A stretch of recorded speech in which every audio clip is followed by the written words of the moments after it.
Welcome to yet another anime review. Today we will be covering more pachinko games with Sengoku Otome Momoiro Paradox, or as it has been localized, Battle Girls Time Paradox. Okay, so stop me if you've heard this one. An absolutely normal high school girl wanders to a temple randomly and gets ported through time and space into the feudal era. The good news is, this series tells its story in 13 episodes. This series follows a young girl named Yoshino Hide, or Hideyoshi to her friends, as she randomly gets teleported into the Sengoku era with one minor altercation. For whatever reason, this world is only populated by females. Well, except for one male dog who serves as our cute mascot and comic relief for this series.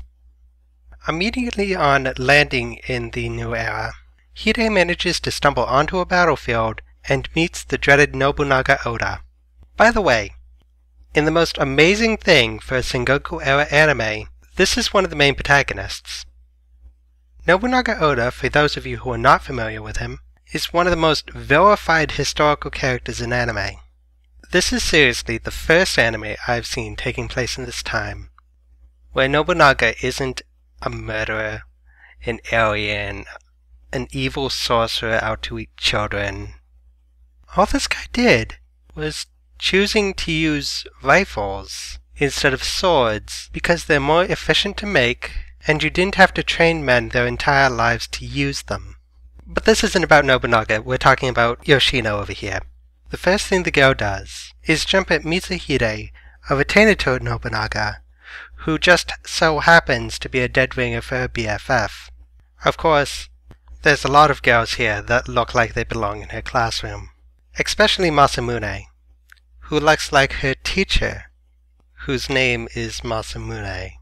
Anyways, Nobunaga comes up through the fire as she wants to do, and asks her for her name. So Yoshino immediately goes to her nickname, Hideyoshi, which Nobunaga immediately likes, and consigns her to her army.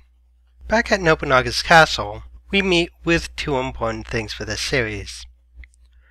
The first is Shiro, a small white dog who wears a helmet that looks like something that belongs to Date Masamune, who can talk for no apparent reason. Of course, he only talks to Hideyoshi for the sole purpose of making her look crazy for everyone else. The second thing is the concept of the Crimson Armor. This is a legendary suit of armor that if you put it on, you can fight the gods. And it was told that whoever gathered this armor could unify Japan. I don't understand why there aren't anime bingo sheets with overglorified fetch quest as plot device as an entry. So, Nobunaga, in her great wisdom of being a daimyo, decides to start beating heads until she gets that armor. Hideyoshi, of course, being from modern Japan, is honestly against violence and tries to convince Nobunaga into using more peaceful means to earn those armors. This, of course, comes to what might be one of the best quotes of the series, of Nobunaga's new plan to take over Japan through... what was it again?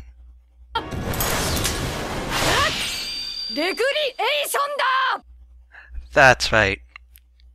Recreation.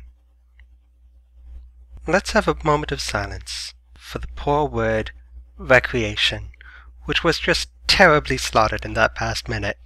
So despite everything else, through Hideyoshi's prodding, we have turned a war anime into wacky adventures. Well, there are a few people who aren't so keen on the recreation side, who decide that, hitting people is more fun. But honestly, a bunch of the characters take pretty well to the idea of not getting killed. Of course, this isn't a series just about Rule 63 to military leaders playing beach volleyball every day. There is still a lot of politicking going around. Obviously, multiple people want this suit of armor. Iyasu's over there twirling her mustache pretty much. And we still have the thing about Hideyoshi's rise in popularity with Nobunaga massively pissing off Mitsuhide.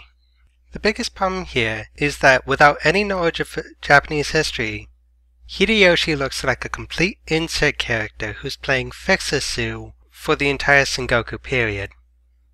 Now I'm not gonna lie here, Hideyoshi does kind of drop in with a Japanese history textbook, and every once in a while she remembers to use it and make a lot of things better for the party. But it doesn't really interrupt the series, and if you were going to displace any character for a random drop-in character, the historical figure of Hideyoshi seriously came out of the blue and suddenly rose right up Nobunaga's ranks to sit right next to him. As for the textbook, because time paradox is a misnomer for this really being an alternate universe story, her textbook does not magically change when Nobunaga makes buddy-buddy with someone she was supposed to kill. This means that the one mysterious ability that she can pull by reading that textbook becomes increasingly inaccurate as the time goes by. In addition, the alliances change, so there's no way for that book to become reliable after the first few uses. In series, this book is a plot device in 2 episodes, and only once it serves as a proper warning, that being the assassination of Nobunaga Oda. The other characters pretty well stack up to what I've found about their historical selves. Basically, the largest effect being whether or not they were ruthlessly slaughtered by Nobunaga Oda, and a little give and take from the infectiously easygoing nature of Hideyoshi. These characters still keep their own motivations, or gain new motivations that make sense in this universe. The series as a whole sadly has to be put up against Sengoku Basara. As much as I hate really putting comparative things, this is probably the most popular Sengoku series that's been around for a while, and one of the best known. Actually, I would put money that when they were localizing Battle Girls, they decided to take off the Sengoku part in fear of it getting confused with Sengoku Basara, which is kinda sad because Sengoku is a keyword that tells you exactly what you're in for. If a series has Sengoku in the title, you're going to deal with the Warring States period. Just like if you have a series that's named Sayuki, you know it's going to be based off Journey to the West. The other item I'd bet on is the fear that this is Sengoku Basara with girls. Well, to be perfectly fair, it is Sengoku Basara with girls, because seriously, what do you want to see? An anime based on peasants and infantrymen, or the one with the big players? A Sengoku series only has so many characters to be used.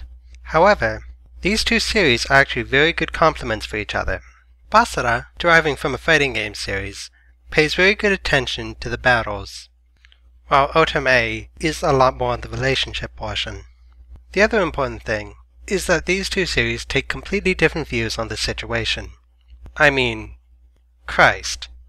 Basara, can you make Nobunaga look any more evil? You couldn't have him like chewing on a baby or something? But I'm diving straight off topic. If you're a fan of the series like Sengoku Basara, which depict this era, there is a good chance that you will like this. If you're the type who watches anime for the huge fighting scenes, you're gonna hate this. Otherwise, this is something that needs to be observed if for the sole rarity of both Nobunaga and Hideyoshi being portrayed in a positive light in the media. This series once again can be found on Crunchyroll under the title Battle Girls Time Paradox. Of course, remember that Crunchyroll does require a membership. Just please remember that anime is not a replacement for proper study.